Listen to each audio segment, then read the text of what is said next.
Vindo. Vocês viram que a maior parte do que eu disse nesse curso se refere àquele tipo de leitura que o Sertian chama de leitura formativa. Eu concentrei o curso nisso aí, porque me parece evidentemente esse é o tipo de leitura mais importante.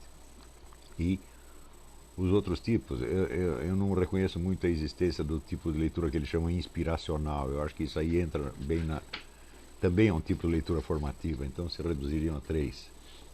Fora disso, você teria a leitura informativa e a leitura por divertimento, por entretenimento. Eu acho que isso aí não vejo porquê isso deveria ser objeto de um curso especial, né, já que não implica nenhuma dificuldade, você está apenas, vamos dizer, alimentando de informações certos esquemas cognitivos que você já tem.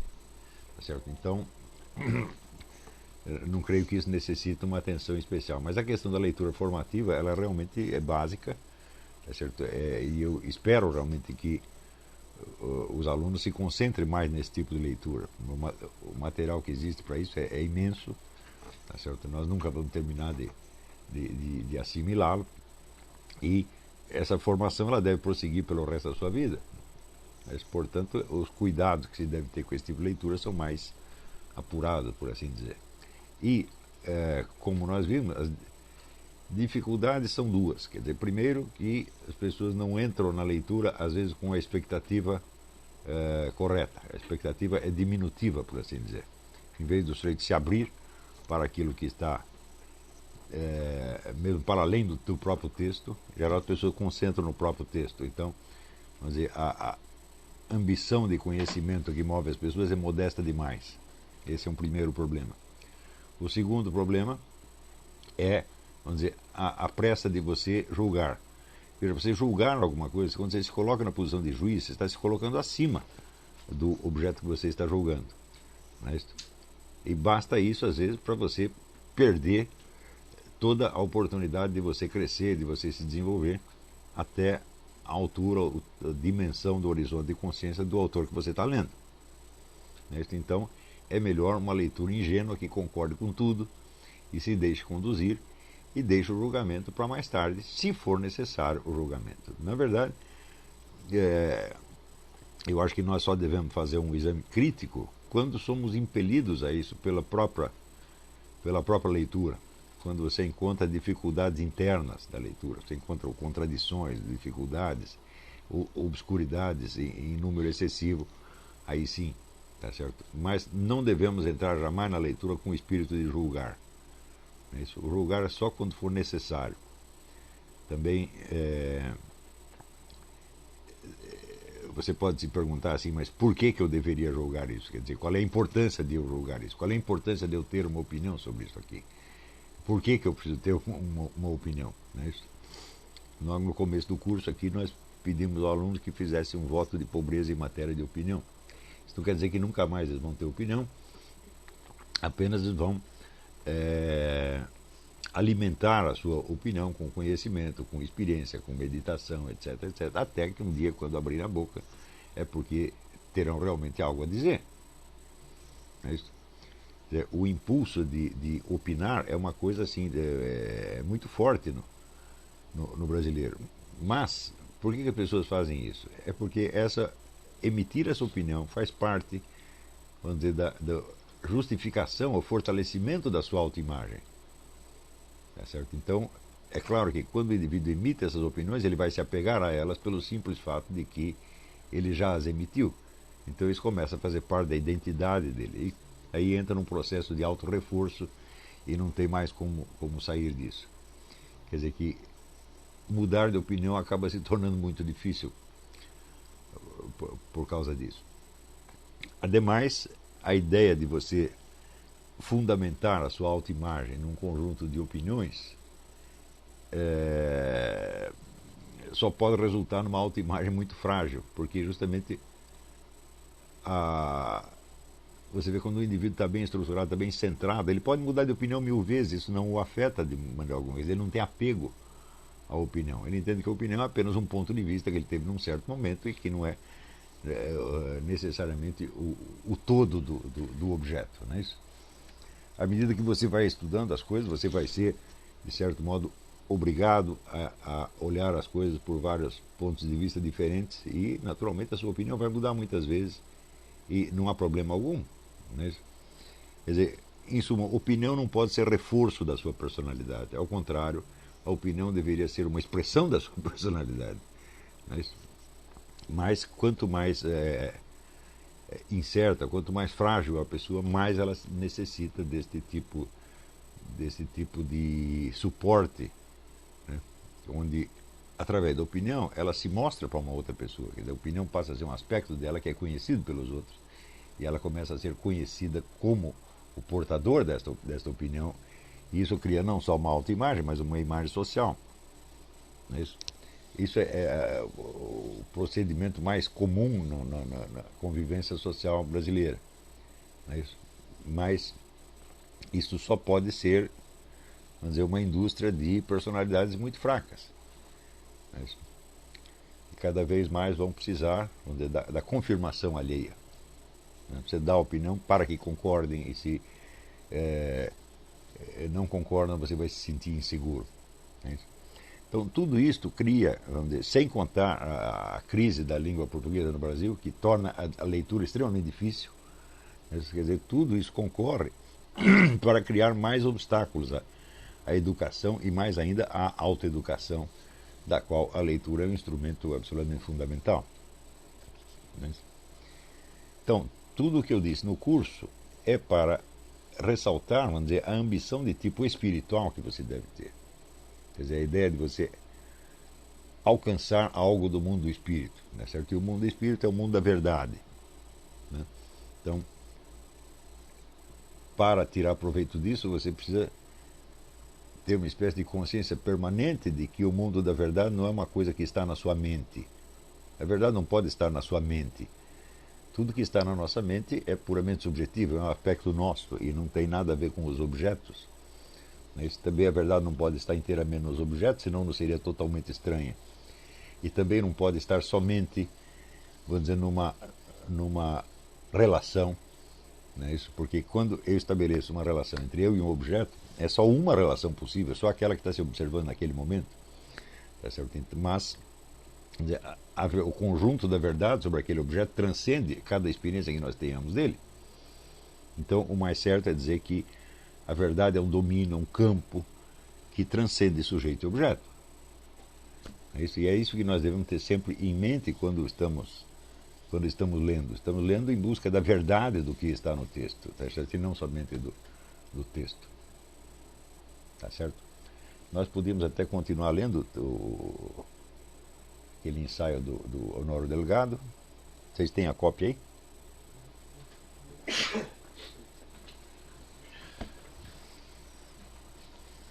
Eu acho que eu deixei o livro ali em cima, né?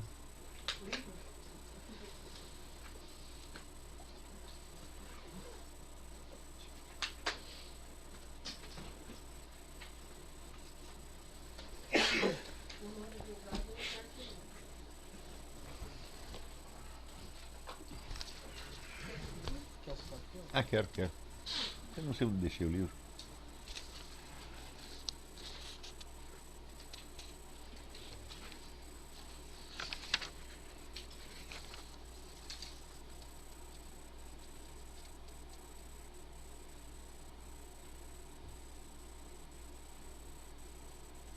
Aqui ele prossegue o aspecto positivo da civilização, ou seja, a cultura enquanto processo sociológico e histórico, representa a objetivação coletiva e sempre mais ou menos imperfeita em obras, instituições, usos e costumes dessa ordem transcendente. Ou seja, o mundo, na verdade, está sempre, de algum modo, ao nosso alcance através dessas obras, que são produtos objetivados, certo? Da atividade criadora humana, que representam ou simbolizam essa ordem transcendente e que nos abre 1 milhão de caminhos para isso. Porém, essa experiência ela tem que ser feita pelo próprio indivíduo. Você não pode, vamos dizer, a cultura não vai te dar isso aí.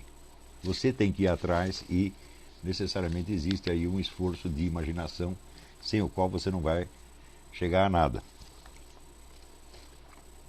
Objetivação que influi sobre as mentes e as nutre daquilo que só os homens melhor dotados, os criadores, podem descobrir de maneira original. Ou seja, Você pode se relacionar com este mundo, seja como um descobridor original, ou seja como alguém que vem atrás, que segue os passos de um outro, que vai lhe abrindo. Você lembra aquela imagem que eu fiz desenhei na tela? Né? Então, a fonte de luz, por um lado, e uma rede opaca do outro. Essa opaca por causa do entrecruzamento de muitas linhas simultâneas. Então, quando alguém descobre por trás desta maçaroca de experiências uma ordem, um padrão, então aí você tem uma filosofia, uma obra de arte, alguma coisa desse tipo, tá certo? Que, tornando aquilo um pouco mais translúcido, te abre um acesso a uma fonte de luz e você recebe aí uma inspiração.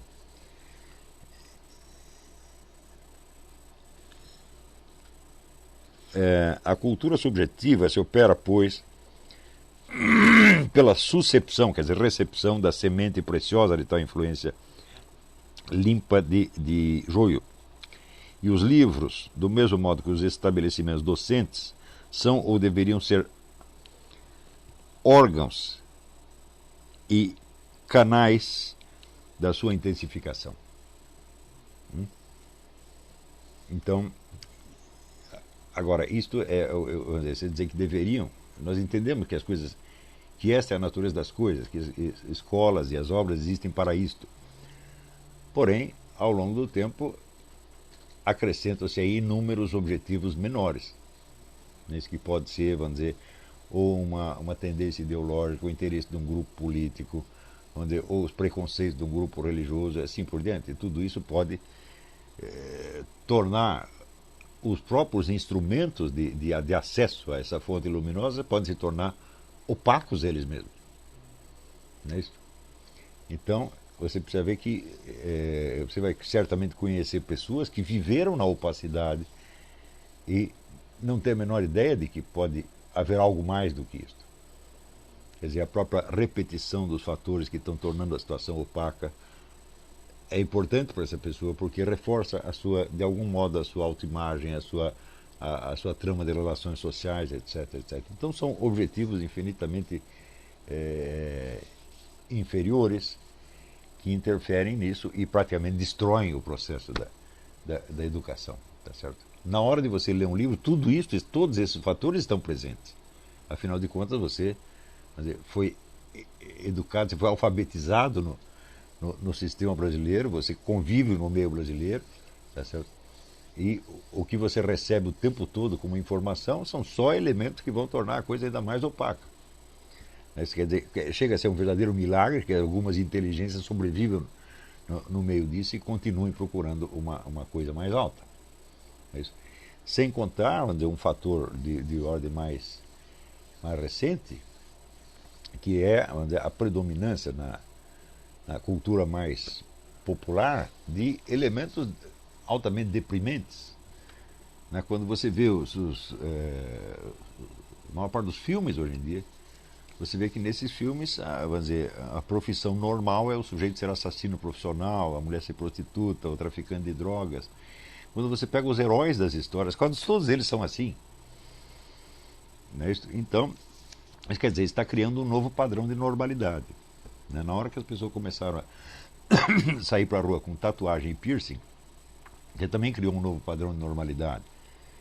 Quer dizer, antes esses sinais eram característicos, por exemplo, de certas gangues, como por exemplo Yakuza no Japão, que tatua os seus membros. Então, de repente isso se torna um padrão de normalidade. Então, aí você tem realmente um esforço de levar as coisas para baixo. Tá certo?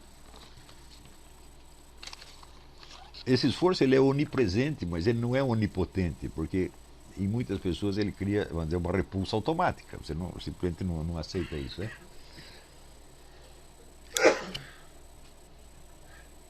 O mesmo processo observa-se na linguagem. Aí isso observa mais no Brasil do que aqui. Nós temos todo, vamos dizer, o problema da linguagem formal. Então,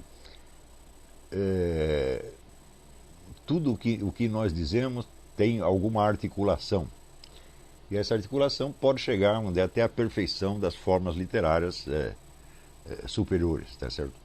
Mas essa articulação também ela pode se dissolver, vamos dizer, em interjeições, em berros, em gemidos, exclamações, etc, etc. E essa é uma tendência que é muito forte hoje em dia, né? Quando você vê esse pessoal ouvindo rap, por exemplo, né?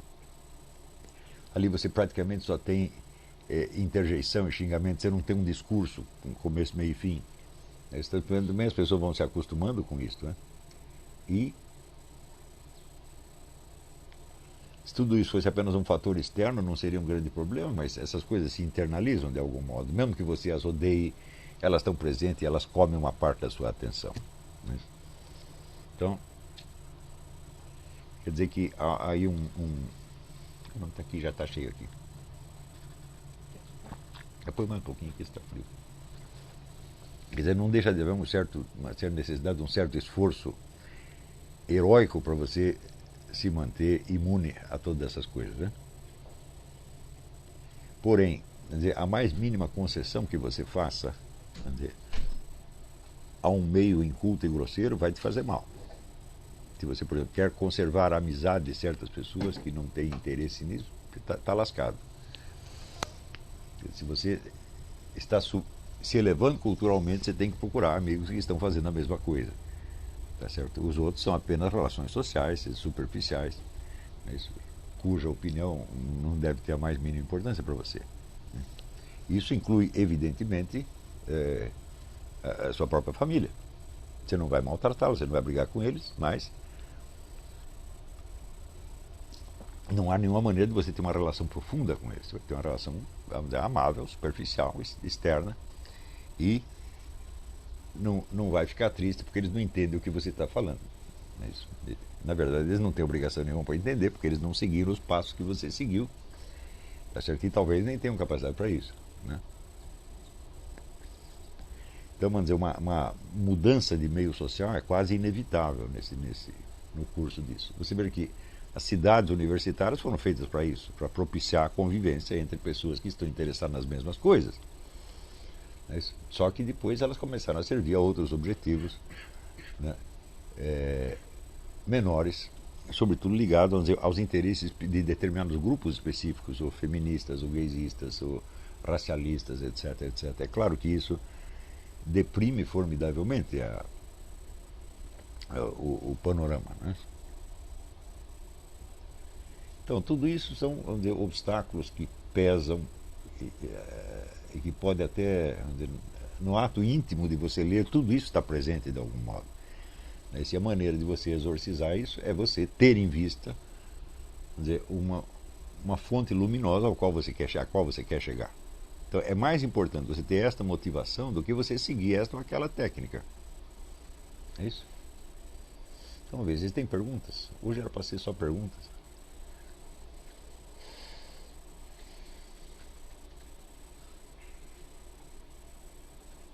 Eu não sei se os alunos que estão assistindo online, que são alunos do seminário, que não assistiram o resto do curso, estão entendendo o que eu estou falando. Mas com o tempo vão acabar entendendo de um modo ou de outro. Ademais, esse curso ele vai ser disponibilizado, mais tarde vai ser vendido para quem quiser comprar as gravações, né?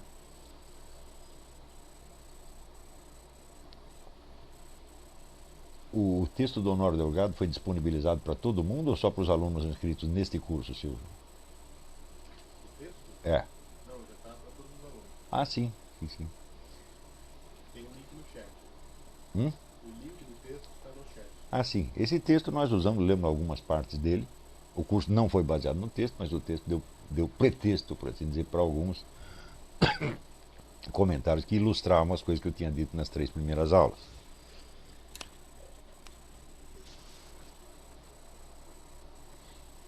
Talvez estou à sua disposição para perguntas. Lá você falou na última Fala aula, bem alto. você falou na última aula sobre o espírito, né, a mente, o objeto e a verdade, que não está na nossa mente, nem está completamente no objeto. E você usou o termo, é a verdade do objeto. Sim. Teria como você explicar melhor? Tem. Esqueci um pouco mais que eu não consegui entender completamente. Tem. Aristóteles dizia que quando você percebe um objeto qualquer, você percebe evidentemente a forma física dele, tá certo? Mas dentro dessa forma física você tem uma forma inteligível, quer dizer, você entende o que é o objeto, né? Acontece que esta forma inteligível, ela faz parte de uma espécie, está ligada com outra espécie, tem relações com todas as outras espécies, tá certo? De modo que nenhuma forma inteligível poderia ser percebida separadamente de toda uma rede de conexões. E isso é o que eu chamo a verdade do objeto. Vamos dizer, tudo aquilo que é sabível a respeito dele, embora você só saiba um pedacinho no momento. Quer dizer, todo e qualquer objeto é uma fonte inesgotável de verdades, porque nele estão não somente as verdades que compõem a sua forma inteligível, mas um conjunto de relações que ele tem em volta. Então, um conjunto de sentenças que eu pudesse formular sobre esse objeto, isso ainda estaria muito longe de ser a verdade do objeto. Certamente, se você passar o resto da sua vida falando sobre aquele objeto, você não vai esgotar a verdade dele. Não é isso? Por exemplo, quando você vê um animal qualquer, você vê uma vaca, né? Bom, onde estava a vaca? Ela estava dentro do apartamento? Não, provavelmente estava num pasto. Então ela tem uma relação com aquele território. Da onde surgiu a vaca? Ela apareceu por si mesma, ela foi gerada por outra vaca. Ela tem toda uma história. Você não conseguiria fazer a árvore genealógica de uma vaca. E, no entanto, essa árvore genealógica existe. Isso é que é importante. Quer dizer, o campo da verdade ele é muito denso. Né? E justamente por ser denso é inesgotável.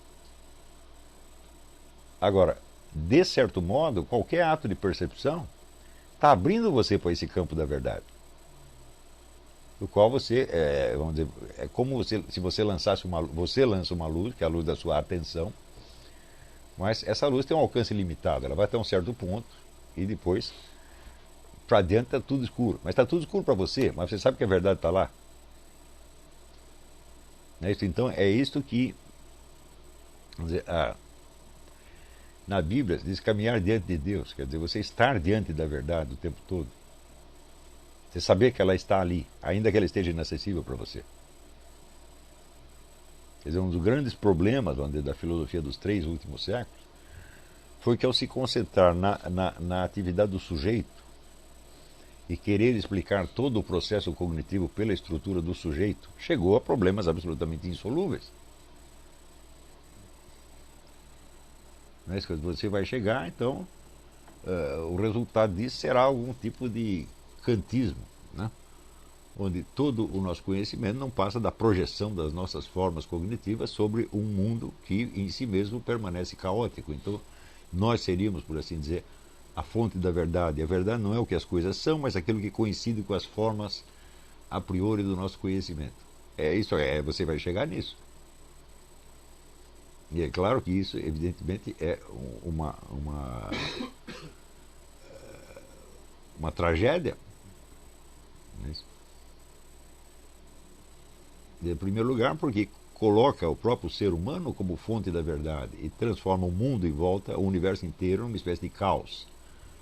É um caos feito de, vamos dizer, uma poeira de impressões que só a nossa mente, a qual só a nossa mente dá uma unidade e um sentido. Falei, isso é absolutamente impossível. Eu vejo, por exemplo, que nós sabemos nos orientar no espaço, nós temos a noção do em cima, embaixo, direita, esquerda, para frente e para trás. Isto poderia ser uma forma da nossa percepção que nós projetamos sobre o espaço? Se fosse assim, eu só poderia conceber isso mentalmente, mas eu não poderia caminhar nesse espaço. Para que eu caminhe nessas direções, é necessário que elas me transcendam de algum modo. Eu que estou dentro delas, não elas estão dentro de mim. Então, há muito tempo eu já comecei a imaginar essas formas a priori como sendo formas do próprio universo, que de algum modo se imprimem no ser humano. E se imprimem imperfeitamente. Quer dizer, você continua precisando do mundo externo como se fosse, vamos dizer, um lembrete, um elemento mnemônico. O que você esquece, o mundo te lembra. Já não tem acontecido de você acordar e você não saber onde você está? Daí o que você faz? Você olha em torno e reconhece o mesmo lugar.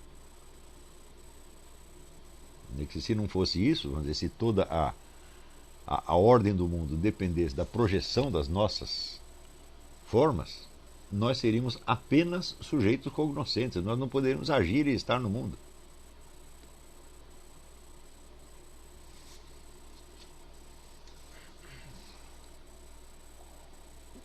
Então, quer dizer, em torno de nós você tem, vamos dizer, uma infinidade de objetos e das suas relações. E por cima e para além desse objeto, você tem a verdade deles.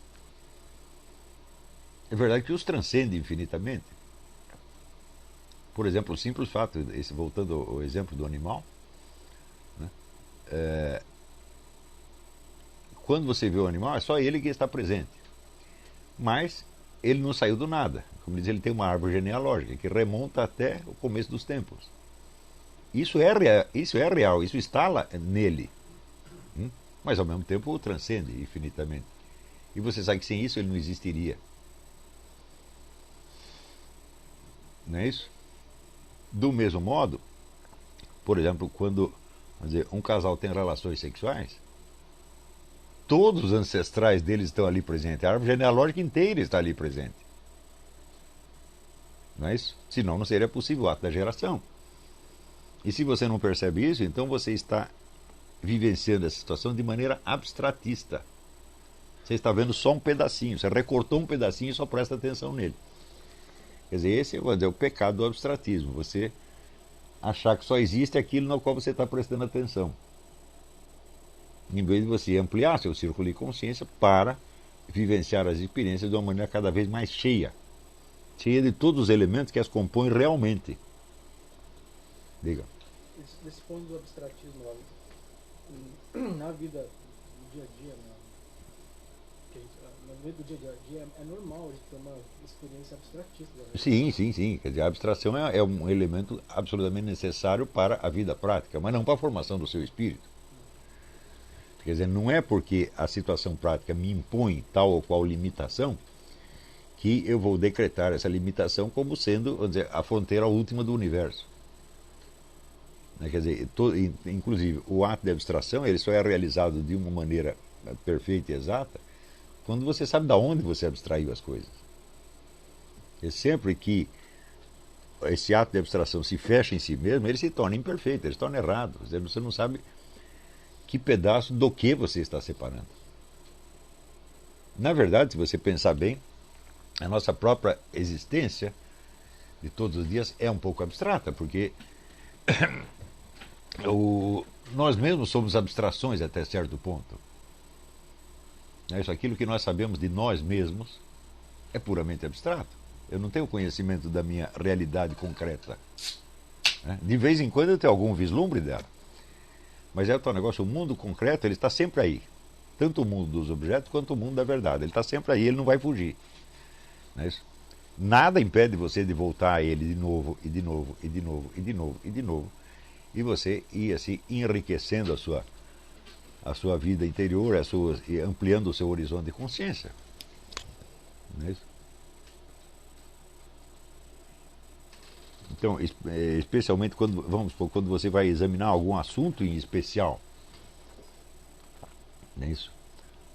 Você se concentra naqueles aspectos que chamaram a sua atenção. Mas você sempre tem que saber que existe algo por trás daquilo, algo que tornou aquilo possível. Esta é a pergunta. Para que estas coisas existam, o que mais precisaria existir? Para que esses seres estejam presentes, o que tem que estar por baixo deles e ausente? Não é isso? No começo do curso eu dei alguns exercícios para as pessoas se acostumarem com essa ideia. Por exemplo, você sentir que você está em cima de um chão, e que este chão se prolonga até o outro lado do planeta, e que há pessoas andando do outro lado. Isto é verdade. Nós não pensamos nisso no dia a dia. Isso quer dizer, a nossa mente funciona sempre na base da abstração. Não temos outro meio de funcionar. Mas, ao mesmo tempo, nós temos consciência da verdade que transcende o campo da nossa abstração. E essa abstração ela se torna mais rica e mais exata na medida em que você tem a consciência desse fundo, por assim dizer, desse fundo sem o qual as coisas não poderiam existir.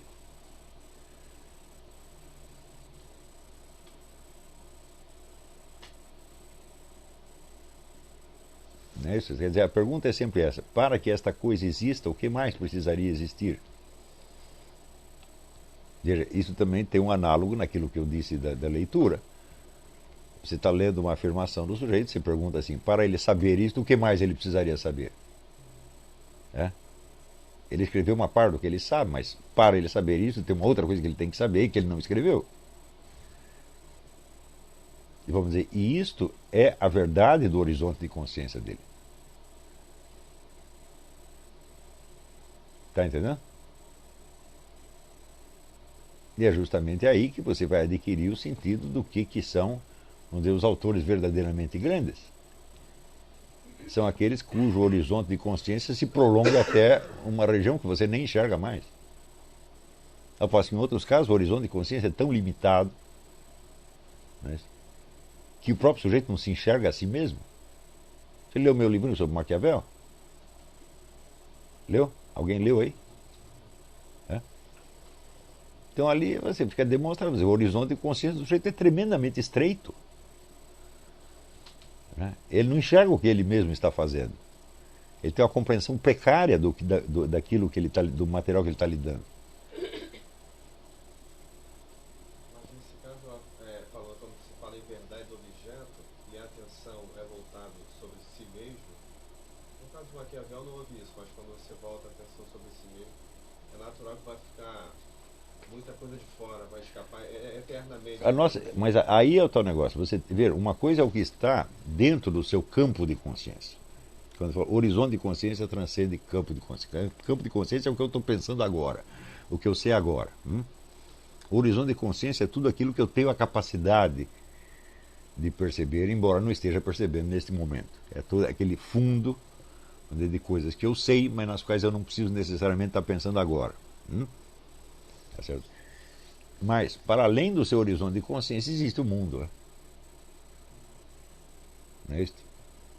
Todo o processo abstrativo, ele é absolutamente necessário, mas ele se torna errado quando você toma a abstração como uma realidade. Quando ela não é uma realidade, ela é apenas uma visão da realidade. Então é por isso que por baixo da atividade da mente existe aquilo que eu chamei o conhecimento por presença, que é, vamos dizer, o seu sentimento, a sua percepção de existir num mundo. Está entendendo? Um mundo que é real, que não depende de você, que vai continuar aí depois de você ter saído dele. Não é isso? E pior, que não abrange somente este mundo físico aqui conhecido, abrange outras dimensões espirituais, às quais não temos acesso no momento. Tudo isso é o mundo. É claro que esta imensidão pode até nos aterrorizar. É isso, é o negócio do Pascal, a solidão desses espaços infinitos me apavora. Eu digo, sim, mas o fato é que você está dentro do espaço infinito. Não adianta você fingir que você não está, que você está só dentro da sua casa. Não é isso? Então, esse deixar-se levar pela percepção do mundo concreto, por mais deficiente que ela seja, e por mais que essa abertura te perturbe, esta é a exigência sem a qual nunca estaremos na realidade. Vamos estar sempre dentro de um mundo de história da carochinha.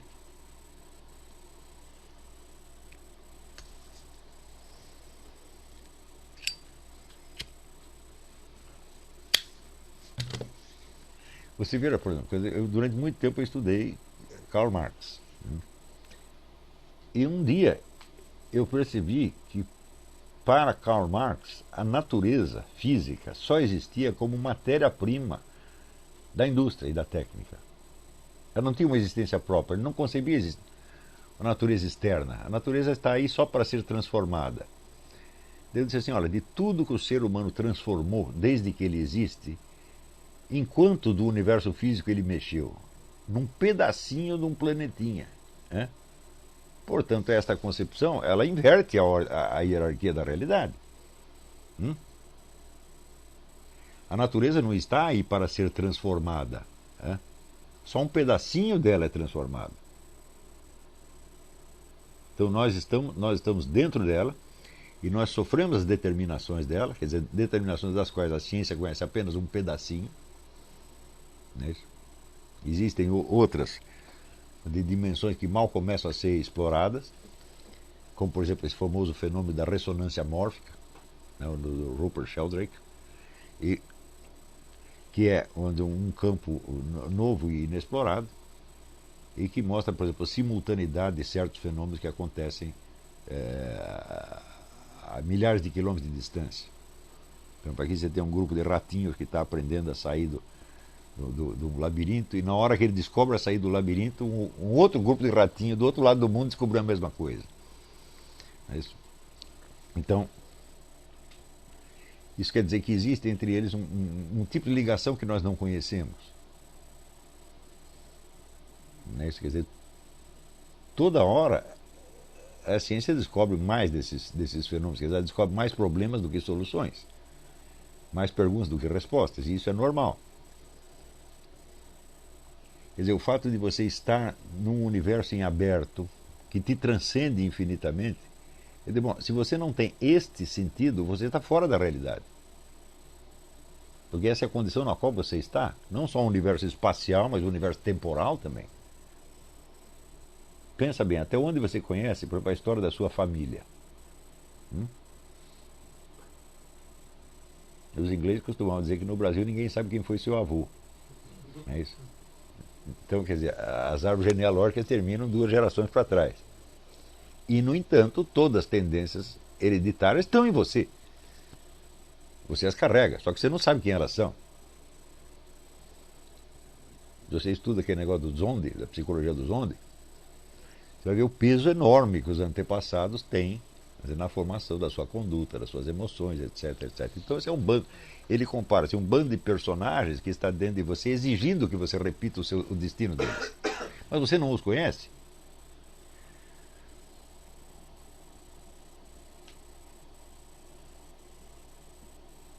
Então isso quer dizer, a verdadeira situação do ser humano no mundo é de um bicho que está andando no escuro, onde ele só enxerga 1 metro para frente. É sempre assim. Sempre foi. Né? E um fenômeno espantoso é o conjunto de rituais quase obsessivos que os seres humanos criam para atenuar essa impressão. Para ter a impressão de que eles estão num mundo fechado onde eles conhecem tudo. Ou seja, é uma técnica de fugir da realidade. Esta fuga, até certo ponto, é necessária porque sem ela o mecanismo de abstração não pode funcionar. Tá certo? Mas se você perde a consciência de que é uma fuga e de que é, de certo modo, vamos dizer, um fingimento, então aí você disse adeus à realidade mesmo. Professor, de alguma forma, quando uma pessoa pensa e se comunica com o outro, então ela faz um recorte abstrativo para expressar uma ideia qualquer. A outra pessoa capta aquele negócio. Mas o que ela entende não porque ela entendeu o esquema abstrativo, mas porque de alguma forma ela participa da mesma realidade. É isso que é a condição de possibilidade da comunicação humana? Ou... Sim, existe apenas uma analogia entre o que o sujeito falou e o que você experimenta. Mas essa analogia, vamos dizer, ainda que ele tenha expressado a coisa imperfeitamente, você sabe do que ele está falando. Porque vocês dois estão no mesmo mundo. Né? Você vê, essa é uma das minhas teses fundamentais. Quer dizer, o mundo é o mediador da linguagem. Se não existisse um mundo em torno de nós, a linguagem não poderia funcionar de maneira alguma. Você veja, é possível 2 pessoas se comunicarem sem uma saber a língua da outra. Você aponta um objeto, por exemplo, mas para isso o objeto tem que estar presente. Você está num país estrangeiro, você não fala a língua, mas você vai no supermercado e mostra uma salsicha. E isso só é possível porque a salsicha está ali. Não é isso? Agora, não seria possível a comunicação entre 2 falantes que não tivessem presença física. Então, quer dizer, longe da linguagem cobrir o mundo, Ao contrário, ela se consiste apenas de uma série de fios soltos, né, num espaço infinito em volta. E você entende o que os caras estão falando? Não porque a língua esteja no sistema, não porque vocês falam a mesma língua, mas porque estão no mesmo mundo. O mundo, portanto, não se refere somente aos objetos dos quais você está falando, mas às intenções e gestos das pessoas.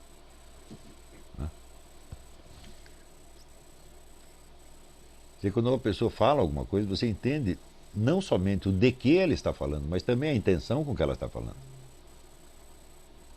Não é isso? E essa intenção o que é? Uma ação possível, uma ação potencial. E é curioso como, vamos dizer, a capacidade que o ser humano tem de avaliar essas coisas é um negócio absolutamente extraordinário. Por exemplo, você percebe que um fulano odeia um terceiro.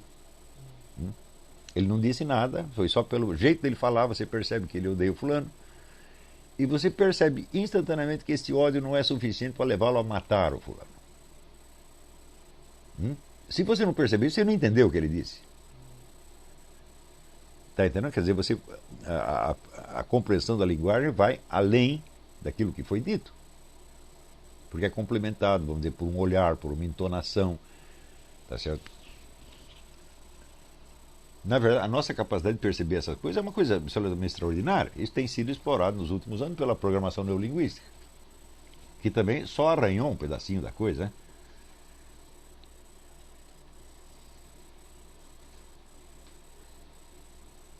Agora, isso tudo, esta percepção também está presente na leitura. Né? Eu noto, por exemplo, que nos últimos anos, eu vejo isso assim, sobretudo por mensagens na internet, por blogs, etc. As pessoas no Brasil estão com dificuldade de perceber o tom que uma coisa foi falada.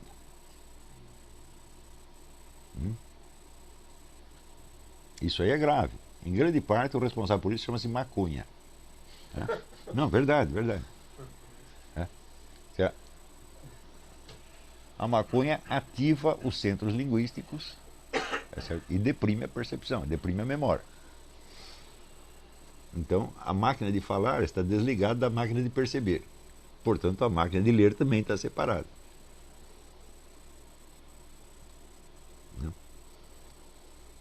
Outro dia eu fiz uma piada, o sujeito disse que foi um desabafo. Eu digo, como um desabafo? Eu estou falando de gozação. Quer dizer, não percebe o tom. Ele acreditou na piada, literalmente. Tanto que hoje as pessoas, quando fazem piada, elas têm que avisar que é piada, porque senão ninguém percebe.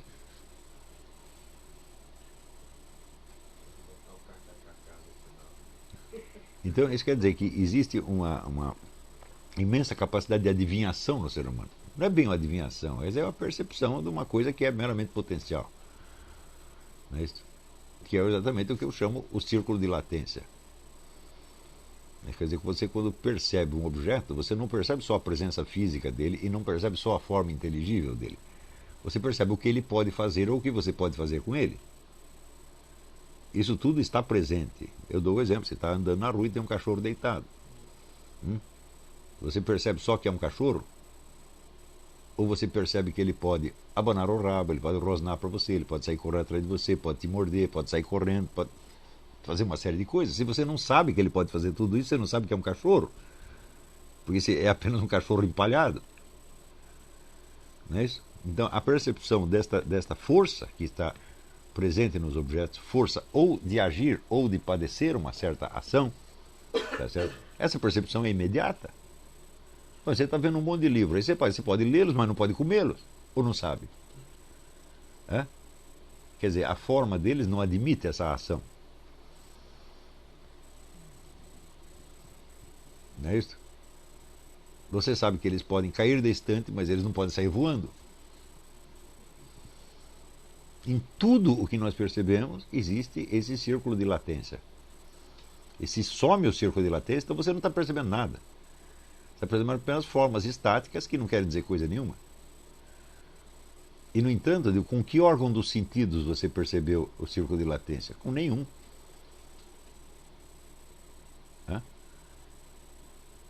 Quer dizer, isso não é propriamente uma percepção sensível e não é somente, vamos dizer, uma atividade da sua mente, não é um pensamento que você faz. Por quê? Porque você sabe isso imediatamente. Você não precisa pensar. Então, é uma percepção e, ao mesmo tempo, ela não pode ser atribuída a nenhum dos órgãos dos sentidos. É. Mas algumas latências são comunicadas pela própria forma física Sim. ingeridas, né? Sim. Claro. Deve ser percebido. Não, em geral elas são. Normalmente é isso. Você vê uma árvore, você sabe que ela não vai sair voando. Não é isso? Você sabe que ela tem uma raiz, que ela não nasce na superfície. Você sabe que ela está fincada de algum modo no solo. Ainda que você nunca tenha visto uma raiz, ela está fincada. Então tem alguma coisa para baixo. Tudo que a gente percebe, vamos dizer, a forma sugere as ações que aquele objeto pode desempenhar e as ações que ele pode sofrer. Essa percepção não é total e nem sempre é exata, mas ela está sempre ali. E ela nunca está ausente. Né? Ela só está ausente se você estiver num estado mais ou menos hipnótico, onde você percebe somente a forma externa, o recorte, por assim dizer, o formato. Tá certo? Mas é como se fosse uma presença fantasmal aí, né? Agora, você imagina, vamos dizer, numa leitura onde você tem uma presença humana que escreveu tal e qual coisa, mas no círculo de latência, como é importante. Oi. Diga. Qual é a pergunta? Fale bem alto. Dante Henrique, ele pergunta como dosar a ansiedade na leitura e como calibrar a atenção para que outras leituras e conhecimentos e saberes não interfiram na leitura em curso. Bom, essa coisa não tem solução. Isso aí depende do seu improviso. Isso é claro, por exemplo, veja, existe a ansiedade de ler mais. Né? Quer dizer, pela própria mecânica, até ótica. Você quer prosseguir e outras palavras, e outras. E daí a atividade ótica passa na frente da sua atividade imaginária. Esse é um problema. Eu não sei como resolver isso, senão você voltando lá de novo. Quer dizer, vale a pena você até ler mais devagar para que isso não aconteça. Não é isso? Agora, que outras leituras vão interferir na sua leitura é inevitável. Por exemplo, você está lendo, supondo que você está lendo palavras que você já conhece de algum modo. Então essas palavras já trazem uma carga semântica anterior. Essa carga semântica anterior ela não vai te atrapalhar. Você vai supor que a carga semântica que está no texto é mais ou menos a mesma que você já conhece, mas pode haver alguma nuance diferente. Mas se você não tivesse o conhecimento da carga semântica anterior, como é que você ia perceber essa diferença? Então quer dizer que as outras leituras anteriores elas não têm necessariamente que atrapalhar, ao contrário, elas ajudam. É o negócio que diz o Borges, para você entender um único livro, você precisa ter lido muitos livros. Mas também existe, é claro, existe a associação de ideias. Que o sujeito usa determinadas palavras que você leu num outro contexto e você dá a essas palavras o mesmo peso que você já conhece. Às vezes você faz isso errado.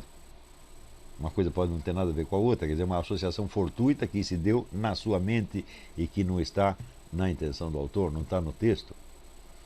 Né? Isso aí você vai ter que corrigir um por um pelo resto da sua vida. Sem contar o fato de que no meio brasileiro certas palavras já estão imantadas de valores emocionais independentes dos seus significados e dos seus referentes. Não é isso? Então, vamos dizer, é o que eu chamo de comunicação animal, que a gente fala certos sons que imediatamente vão despertar certas emoções sem referência à realidade externa.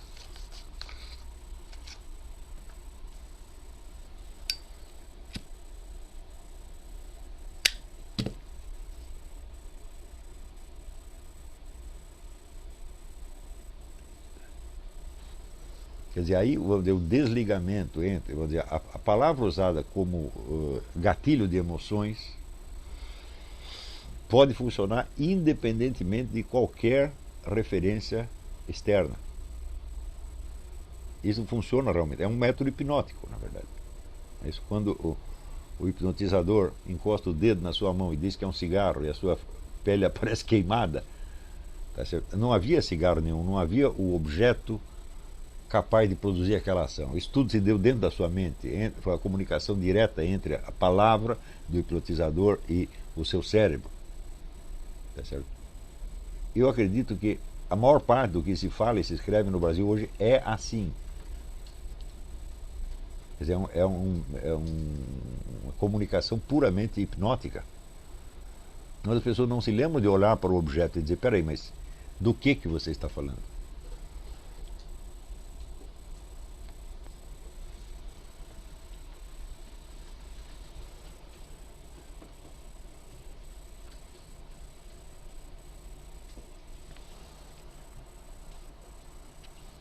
Tem mais perguntas? Diga. Rafael Santos pergunta. Seu livro sobre a arte de ler, Adler diz que se você lê alguma coisa, mas não é capaz de explicar com suas palavras, quer dizer que você não entendeu. Eu queria que o professor comentasse isso, pois sinto que tem um monte de coisas que eu entendo, mas não consigo verbalizar corretamente com claridade. Não, isso aí, vamos dizer, é um exagero do Adler, né? Quer dizer, idealmente você deve chegar ao ponto de poder explicar. Tá certo? Mas isso é impossível num primeiro momento. Você vai precisar ter um entendimento mudo primeiro.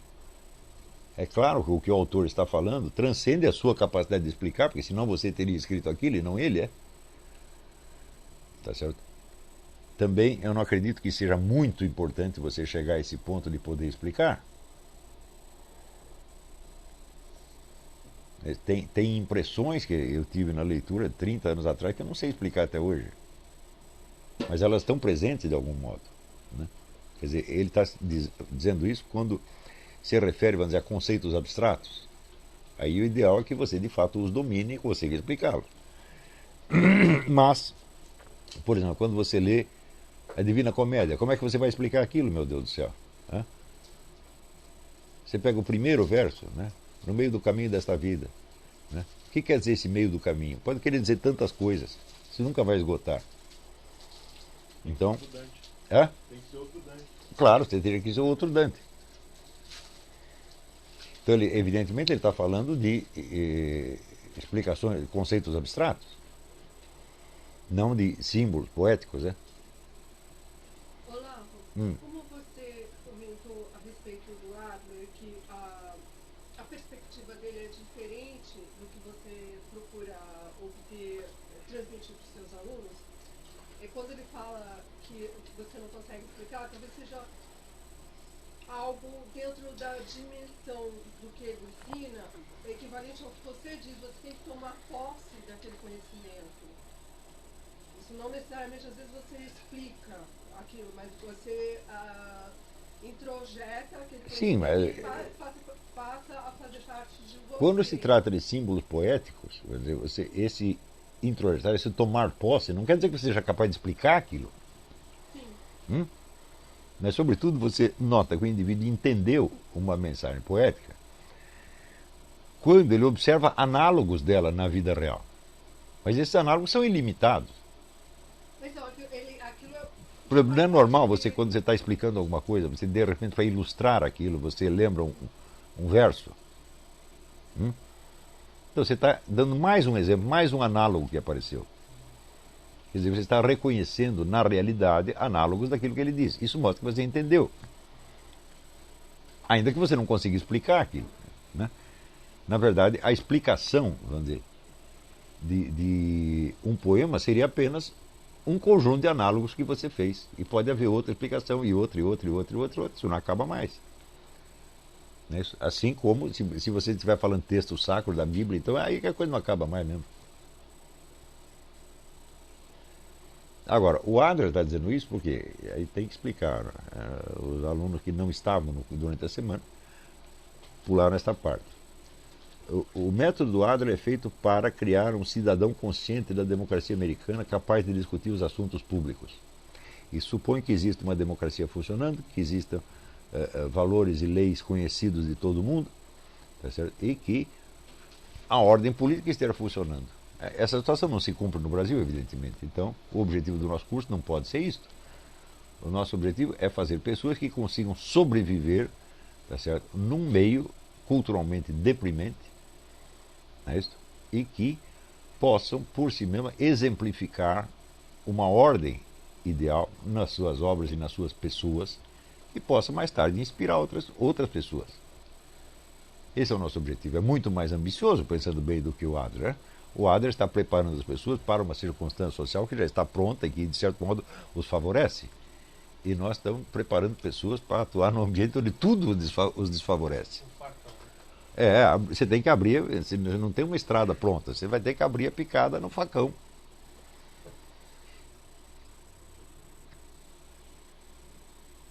Não é isso?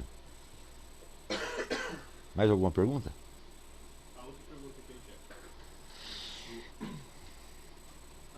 Alan Emanuel pergunta: professor, o senhor poderia falar um pouco a respeito do processo pelo qual os grandes escritores alcançam as chamadas impressões autênticas? Bom, em primeiro lugar, não é que eles alcançam as impressões autênticas, eles têm impressões autênticas, né? Quer dizer, essas impressões são anteriores à criação de qualquer obra. Quer dizer, na hora que ele começa a escrever, ele já tem experiência da vida, tá certo? E para ele se tornar um escritor que vale a pena ler, é necessário que ele tenha buscado ter essas impressões autênticas, de ver as coisas como elas realmente são, ou, se for um autor de tipo idealista, como elas deveriam ser. Quer dizer, ele não pode estar com a mente só recheada de estereótipos, não é isso? Tem um escritor inglês, Martin Amis, que ele diz que a literatura é a luta contra o clichê.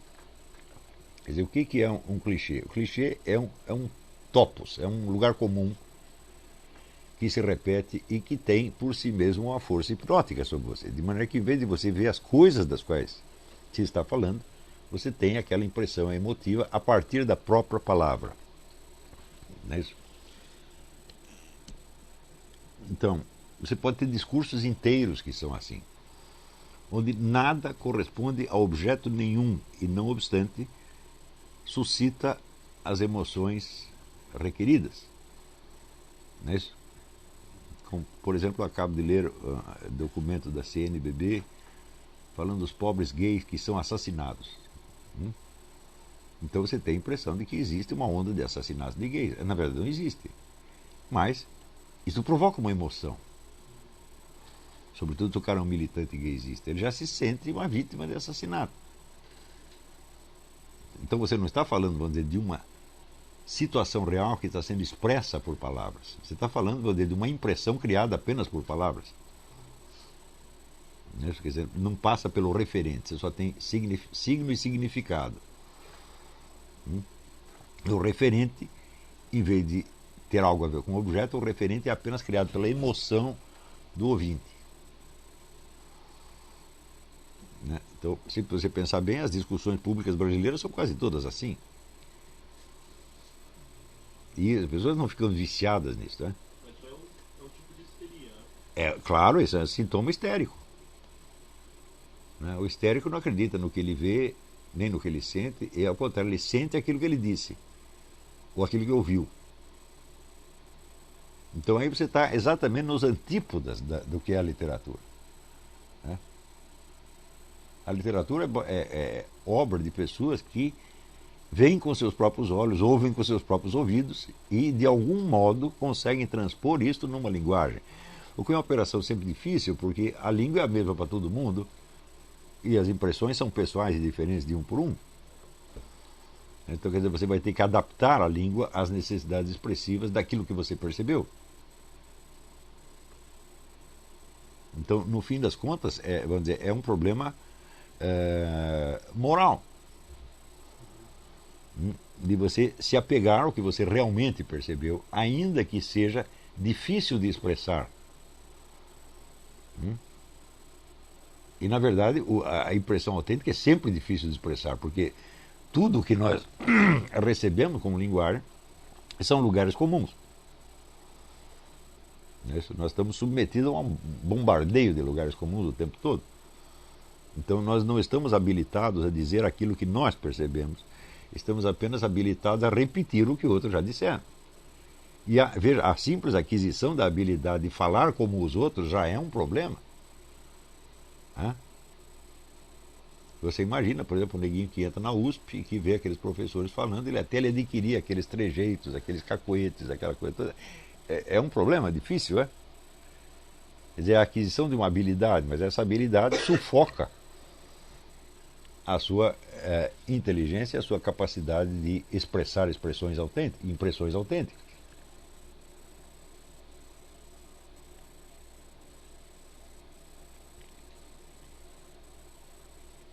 É claro que só pode existir uma literatura digna do nome onde haja um espaço para a individualidade. Senão a literatura se torna, vamos dizer, uma repetição. Não é isso? Durante grande parte da Idade Média, não tem nenhuma literatura que vale a pena, porque você só tinha atividade mais criadora, ou nas artes plásticas, ou na filosofia. Mas a literatura era apenas um negócio didático para as massas que repetia sempre as mesmas mensagens. Então a gente não tem por que ler essas coisas hoje. Então logo começa, vamos dizer, a civilização urbana permite um certo desenvolvimento da individualidade e começa a aparecer uma literatura mais interessante.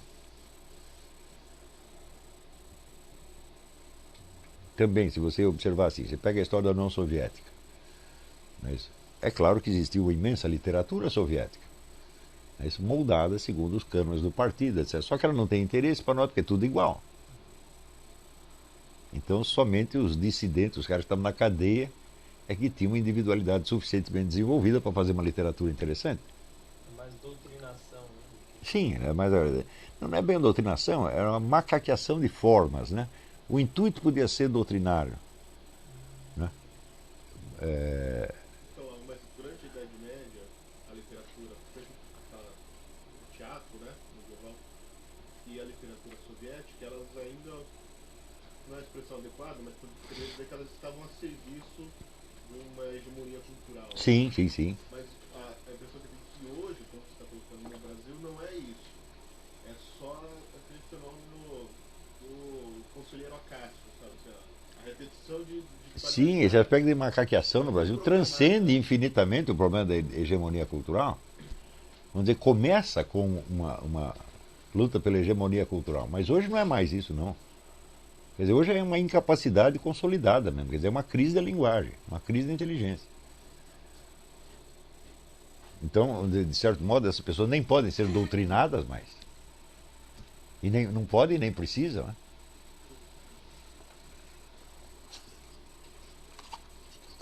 Né?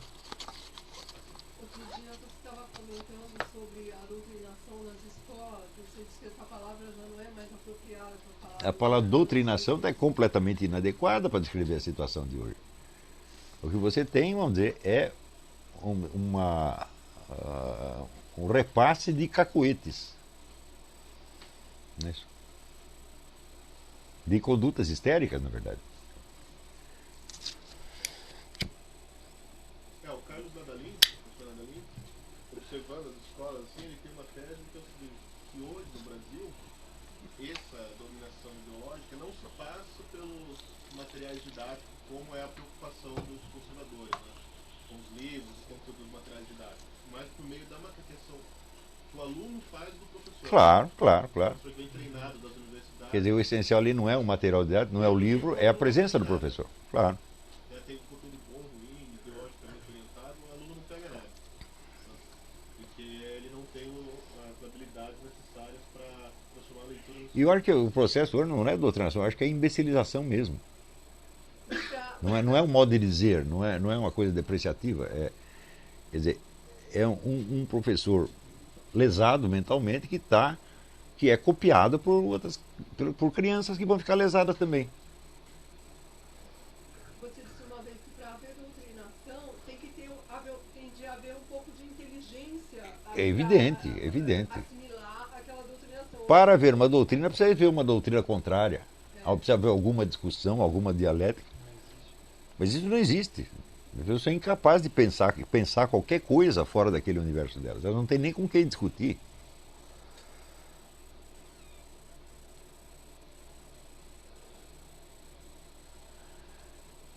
E você observa isso, quer dizer, não é só em crianças, você observa em professores universitários. Professor, Hum. que bicho estranho é esse chamado consciência humana? Que de alguma forma, quando você está ali na esfera das preocupações afetivas para afirmar uma imagem, é uma espécie de busca da identidade. Então, às vezes a pessoa ela se agarra a algumas opiniões que ela emite ou ao próprio papel social. É uma forma, sei lá, deturpada, sei lá se a palavra é correta, de buscar essa individualidade. Mas pelo que o senhor está explicando sobre a forma como a gente deve se colocar, a facilidade com que a gente deve tratar a realidade, é uma espécie de caminho contrário, ou seja, é a própria aceitação da realidade que te transcende, ela mais ou menos ela vai desintegrando você. Mas, Sem ao mesmo dúvida. tempo, ela cria sua individualidade. Sem dúvida, sem dúvida. Curioso isso. Mas é que vamos dizer, a verdadeira individualidade humana, ela não é uma forma, ela não é uma figura, ela é uma força. É? Você está entendendo? Essa força não tem uma figura física, é a sua própria criatividade. Isto é você. Não é isso? Tem que pensar em forma. Então, quer dizer, você não precisa se apegar a determinadas formas, ou a determinados cacoetes, a determinadas maneiras de dizer. Você pode mudá-las. Não é isso? E é só quando você percebeu isso que você entende por que o ser humano pode ser da mesma espécie, pode produzir desde um Platão a um Shakespeare, até um desses professores imbecis, até o nosso ministro da Educação, você está entendendo? É a mesma espécie. É incrível a diferença de capacidade do ser humano. É uma coisa monstruosa. Não tem nenhuma espécie animal que seja assim. Você não vai encontrar um tigre que seja tão imensamente mais capaz do que outro tigre. Ou um gato mais capaz do que outro gato. Quer dizer, a escala de qualidade ali é limitada. Mas no ser humano não, é praticamente ilimitado. Você vai desde uma coisa quase angélica até a imbecilidade total. Tudo isso é o ser humano e nós podemos ser tudo isto. Então, quer dizer, a nossa capacidade plástica de nos remoldar, de nos refazer, tá certo? De continuar crescendo, é um negócio absolutamente ilimitado. Então, vamos dizer, o problema da autoimagem, a autoimagem é uma espécie de camisa de força. Né? Se você precisa, no começo você precisa dela para você poder se orientar socialmente. Mas depois você precisa poder trocar de autoimagem quantas vezes você queira. Senão você está preso naquilo. Agora, a primeira vez que a sua autoimagem é destruída, você fica aterrorizado. E essas opiniões são elementos fundamentais da autoimagem. E você é conhecido como o sujeito que tem aquela opinião.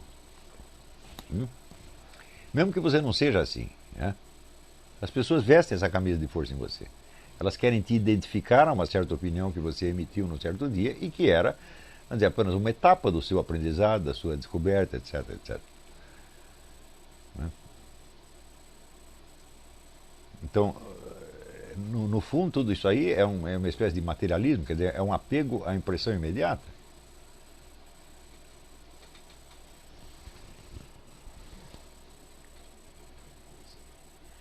Se você pensar, vamos dizer, na escala de imortalidade da alma, é isso? Então, será que a sua alma imortal tem as mesmas opiniões que você tem agora? Não, as suas opiniões terão ido todas embora. Não é isso? Imagina que você tivesse acesso, vamos dizer, a um universo infinitamente mais rico do que esse e você fosse muito mais inteligente do que você é. Você conservaria as mesmas opiniões, os mesmos cacuetes? Não, se esquecer tudo isso, ia continuar sendo você mesmo. Porque você não era nada disso.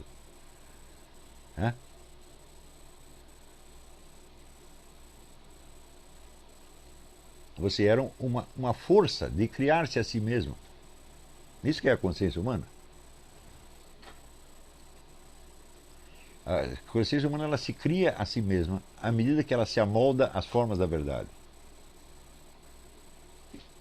Isso é tudo que nós somos. Você pode comparar, vamos dizer, um foco de luz, um pequeno foco de luz, né?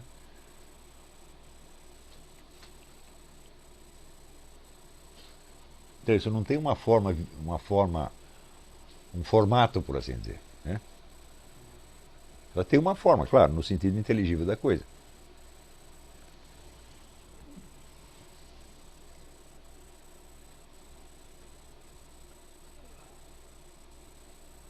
Então, o bicho mais estranho ainda é a liberdade humana. Pois é, você tem a liberdade por causa disso. Como assim, por causa? Por que você é capaz de se refazer? Senão não teria liberdade alguma. Senão teria que se repetir infindavelmente. A gente às vezes Se você não tem nem a liberdade de mudar de opinião, como é que vai falar em liberdade humana? Mas que coisa, um somatório de situações tão conjunturais, de tantas circunstâncias, de tantas coisas fortuitas, é aquilo que de alguma forma vai se impregnar no seu ser eterno.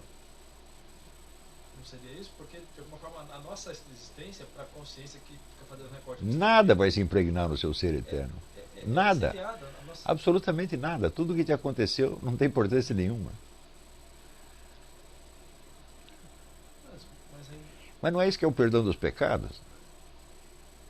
dar de novo.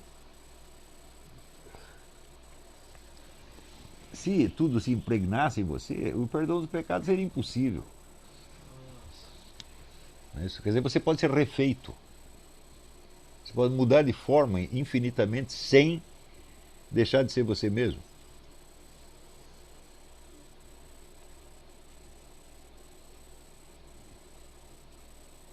Olha assim, olha uma série de fotografias suas desde que você era pequenininho, vê quantas vezes você já mudou de forma. Então, nem por isso você deixou de ser você mesmo. Não tem uma célula do seu corpo que seja a mesma ainda. Também as suas ideias, você já mudou de ideia 1000 vezes sem perceber. Então isso não tem importância. Só tem importância, mas é aquele núcleo da sua consciência. Isso é que é você.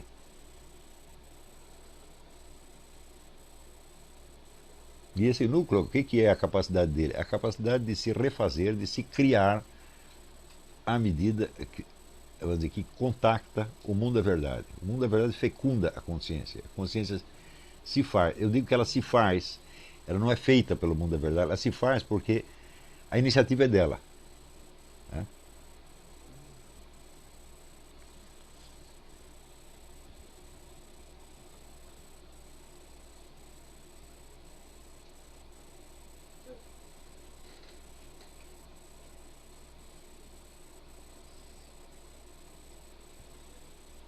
Na escala religiosa é isso que se chama a santificação e a divinização. Mas o que eu estou falando é uma coisa bem anterior a isso. É? De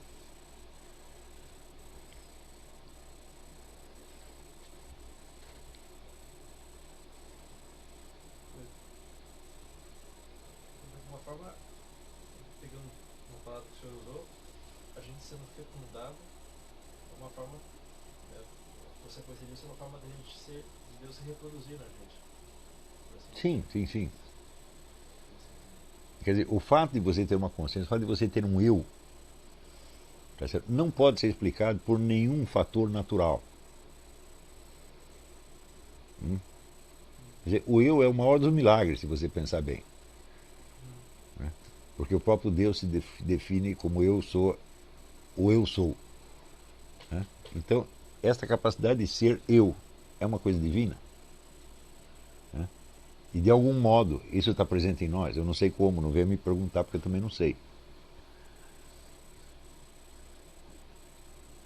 Mas, então, é a própria inteligência divina, o próprio Logos que se refrata em milhões de reflexos. Esses reflexos somos nós.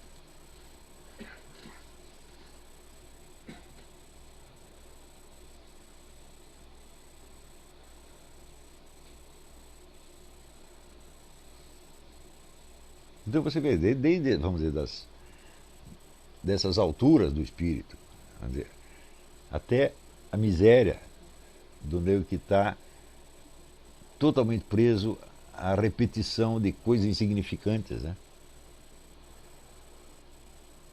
Mas tudo isso é a humanidade. A humanidade tem todas as possibilidades. E nós, cada um de nós tem todas elas. Né? E note bem que não é porque nós temos acesso a essas alturas que nós nos libertamos do outro lado. Não, de jeito nenhum.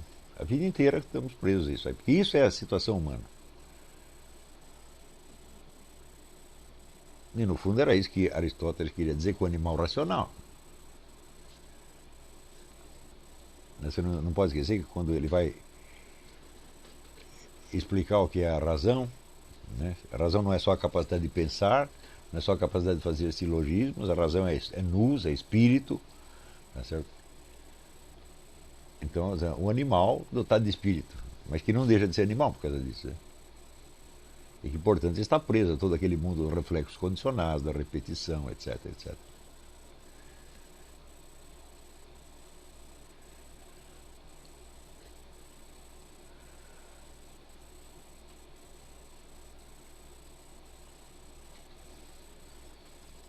Deu para entender?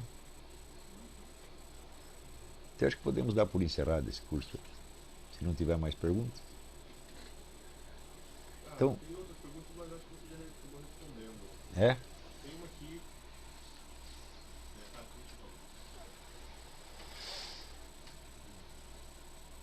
Bom, qualquer que seja o caso, a semana que vem voltamos normalmente com o seminário de filosofia.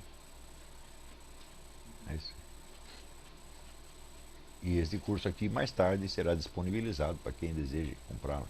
Tem um aluno, Caio, que faz uma pergunta se você poderia indicar algum autor, se algum fotógrafo que faria na área de fotografia, de cinema, um trabalho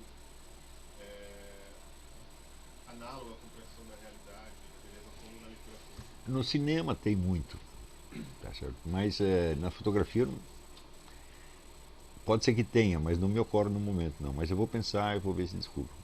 Você tem em mente alguma coisa de cinema agora para dizer esse professor? Ou você vai pensar depois?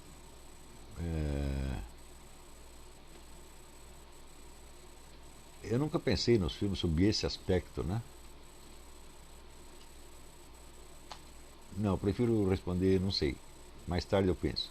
E o Alexandre Miller Ribeiro pergunta, num país com a linguagem como está, o nosso, qual lhe parece o grande desafio para quem pretende fazer literatura de ficção? Bom, então, em primeiro lugar, você vai ter que começar por trabalhar esta linguagem que existe.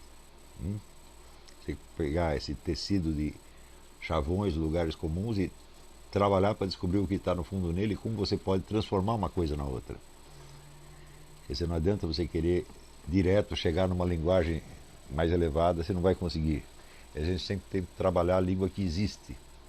Eu tenho procurado fazer isso, quer dizer, juntar, pegar desde a fala mais vulgar possível e elevá-la quando possível, depois voltamos para lá. Eu não vejo outra maneira de você trabalhar isso. Afinal de contas, os seus personagens vão ter que falar mais ou menos como as pessoas falam, a não ser que os personagens fiquem totalmente inverossímeis. Não é isso? Mas também não tem por que você limitar o seu padrão de verossimilhança, vamos dizer, à vulgaridade do meio. Você pode criar personagens que pareçam inverossímeis em certos meios, mas que não sejam inverossímeis em si mesmos. Um santo, por exemplo. Não é isso? Um santo, um herói, um gênio, uma coisa assim, não é verossímil pelos padrões vulgares, mas essa inverossimilhança é apenas uma aparência perante certo público. Não é isso? Quer dizer, tudo isso você pode trabalhar. Mas você reencontrar a articulação da linguagem por trás dessa desarticulação presente, eu acho que essa que é a função. Mas o segundo lugar seria documentar a verdade da experiência de ser brasileiro nesses últimos 30 ou 40 anos, que a literatura não documentou de maneira alguma. A nossa literatura parou em maio de 68. Né? Quer dizer, até hoje é só choradeira de comunista que foi perseguido, coitadinho, pela ditadura militar. É só nisso que se pensa. Parece que isso foi a última experiência brasileira. Não é isso?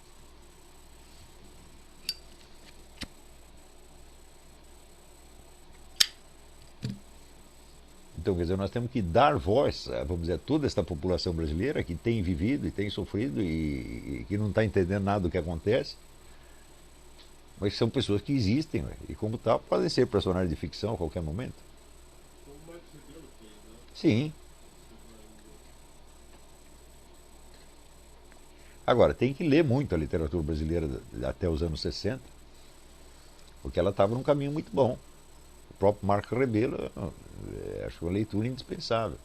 O modo como ele pegou aquele linguajar carioca e trabalhou aquilo é uma coisa maravilhosa.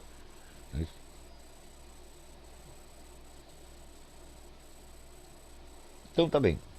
Encerramos aqui o curso Como Tornar-se Leitor Inteligente. Sábado que vem voltamos com o Seminário de Filosofia normalmente. Até a semana que vem. Muito obrigado.